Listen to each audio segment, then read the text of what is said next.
If you'd like a homeschool mama to walk alongside you in your homeschool journey, to share practical strategies and tools to your real homeschool challenges, and to hear as though you were a fly on my homeschool wall, then you're welcome to get the Homeschool Mama Self-Care book, Homeschool Mama Self-Care, Nurturing the Nurturer. That's its intention, to encourage you. I have engaged varying seasons of the homeschool mom's life, the homeschool realities, I call it, because acknowledging our homeschool realities helps us to get a little clearer on what is the thing that we need to engage right now. For instance, the first year of homeschooling has its very unique challenges. We have ideas of how it should go. We have all sorts of plans and ideas, and then we come up with challenges like recognizing that kids are negotiating relationships. They haven't been all together for the entire time. Maybe they need personal thinking time. Maybe they need to step away from formal academics.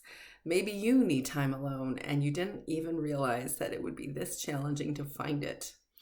Maybe you have to come up with a plan to deal with messes because there are a whole lot more of them. In the beginning, there's a barrage of homeschool philosophies that we hear about, and homeschool curriculum and ideas and things that we could use, and they all sound exciting, and we want to research them all, and it's overwhelming. It is a useful tool to go in all these different directions, to get clarity on what we want to do in our homeschools, but sometimes it's overwhelming in the first year. I also acknowledge the homeschool reality of Slump month, which happens to be this season. Or some people call it January blues, winter blues, but it is a typical time of the year when not only do we get tired of routines, we feel bored with routine, we want to do something very different. Maybe we want to fly off to Jamaica. Or maybe we want to stop homeschooling. This is that time of year when people classically want to throw in the towel and be done with homeschooling. And so if you know that, and if you know how other people have experienced it, then it might help equip you in your homeschool too.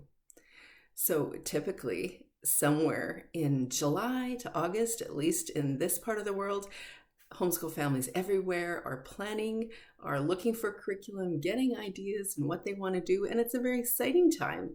It's the time of year that we get anticipatory about the next year, the next season.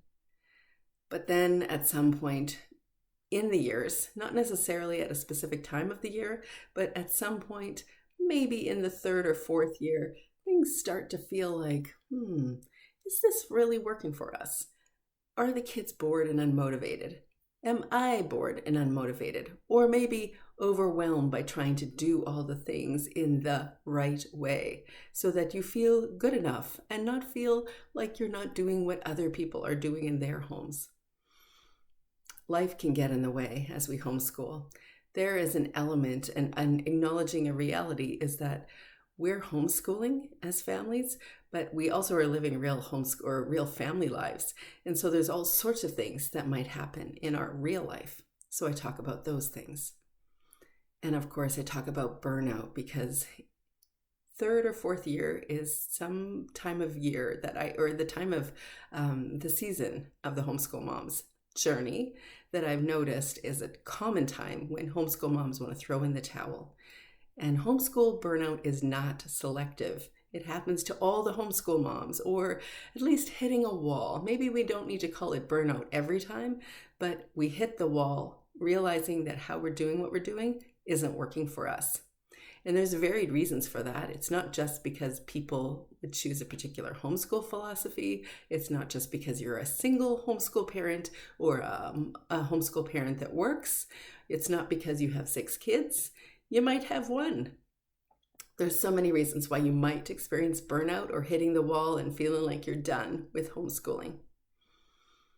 I also talk about how we recognize all the charms and benefits and freedoms of this homeschool lifestyle, but we don't really honor the challenges and attempt to address them honestly because we'd rather not talk about them, especially in public, because we don't want to get negative feedback about this homeschool choice we're making. Shouldn't we just love it all the time?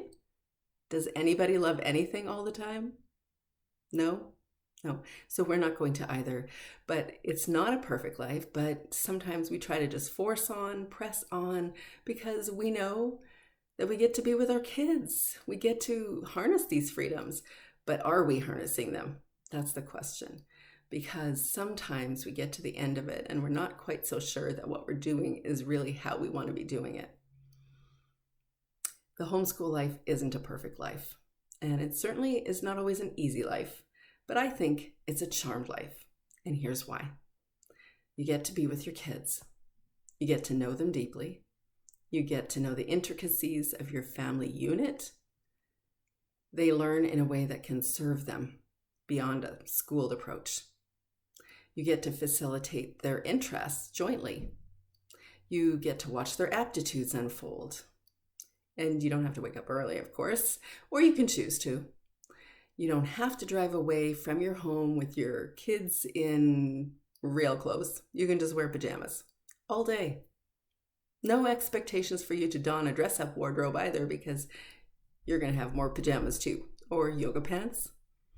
You don't have to buy low-quality food for easy lunches. Your home and your community can be the education. The school doesn't have to be. You don't have to concern yourself about classmate bullying, though sometimes you might actually see it in your own home. You watch your kids choose the friends that they want to hang out with and how much time they want to invest with those friendships. There's no requirement to fit random school events into your calendar. You don't have to pay for childcare, bus transportation, indoor school shoes. You don't have to resist social trends because most of the time you don't know they exist.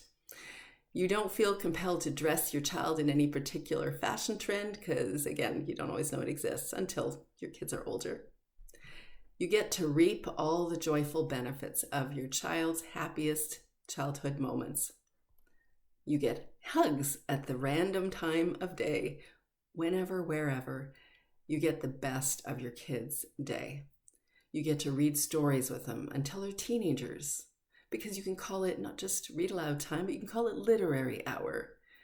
You get to explore subjects like classical music, classical art history, world history, ancient history, economics, and poli-sci, even for your elementary school kids, if you want. You can teach home ec and make dinner at the same time. And you can fit in errands whenever you want and call those errands a field trip. And as the kids get older, you can fit in time to do what you like to do. I like to read, write, build a home business maybe, or an Etsy shop, homestead, or pursue whatever version of creativity is yours. All these benefits are yours the next 20 years or thereabouts, depending on how long you're doing it and how old your kids are right now. There is an incredible amount of responsibility. Endless effort is required. With all these years of benefits, though, you know what?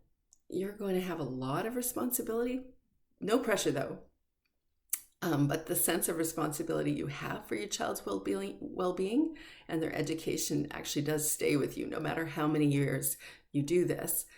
And it's obviously taking a lot out of homeschool mama. But what a lifestyle it is. What a lifestyle it is. So this book, my book, is an encouragement for you to accept and acknowledge the homeschool realities, but also to celebrate all your freedoms.